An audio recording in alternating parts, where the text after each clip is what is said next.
কতটা হাস্যকর বিষয়। আজকে একটা দল, একটা ফেরকা তৈরি হয়েছে আহলে হাদিস। তারা দাবি উত্থাপন করে, যুক্তি পেশ করে যে মাযহাব মানা বিদআত, মাযহাব মানা শিরক, এই সমস্ত দাবি উত্থাপন করে। তাদের প্রশ্ন খুবই সুন্দর যে কোরআন এবং হাদিস থাকতে মাযহাব মানব কেন?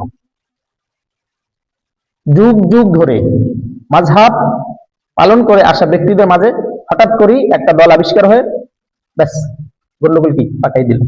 এদের খাইলে দুনিয়া কোনো কাম নেই, এদের দুনিয়ায় কোনো কাম নাই, শুধু মুসলিম উম্মার মধ্যে কিভাবে ফাটল ধরানো যায় সেই কাজে এরা সবসময় লিপ্ত থাকে। তাদের দাবি হলো কোরআন হাদিস থাকতে মাযহাব মানে কম।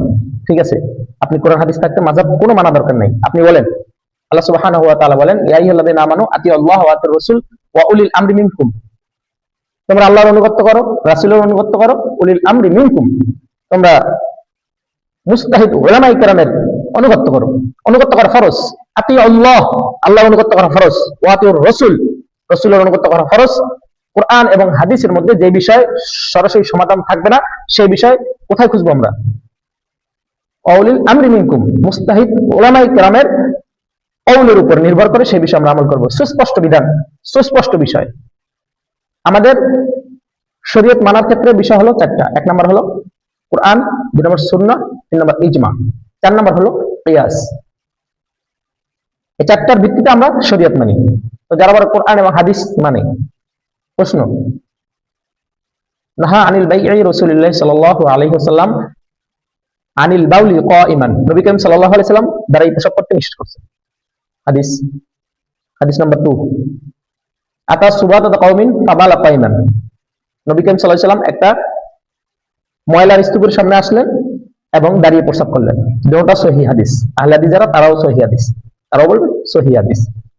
তো এখন দুই হাদিসে, এক জায়গা নবী করিম সাল্লাল্লাহু আলাইহি ওয়াসাল্লাম প্রস্রাব করতে নিষেধ করতেছেন, আরেক জায়গা নবী করিম সাল্লাল্লাহু আলাইহি ওয়াসাল্লাম ময়লার স্তূপের কাছে এসে দাঁড়িয়ে প্রস্রাব করছে। তো এখন তুমি কি করবা? তুমি আহলে হাদিস, তুমি কি করবা? এখন দাঁড়িয়ে প্রস্রাব করবা না বই করবা? যদি দাঁড়িয়ে প্রস্রাব করবা তাহলে নবী করিম সাল্লাল্লাহু আলাইহি ওয়াসাল্লাম নিষেধ করছে, এই হাদিসের উপর তোমার আমল হবে না। যদি ওইটার উপর আমল করো, দাঁড়িয়ে প্রস্রাব করো, তাহলে নিষেধের উপর আমল হবে না। দুইটা হাদিস তার সৃষ্টি হয়েছে, আর মানবা কি? এখন মানবা কি? হাদিস নিয়ে ফাইজলামি করেন, ফাইজলামির একটা লিমিট থাকা দরকার। এই যে দুইটা হাদিসের একটা তাআরুস, একটা সমাধান বের করবে, এই সমাধানটা মুহাদ্দিসিন কিরাম বের করেছে, ইমামগণ বের করেছে, সেই সমাধানটা আমরা মেনে চলি উম্মার জন্য, যাতে কোরআন এবং হাদিস মানতে সহজ।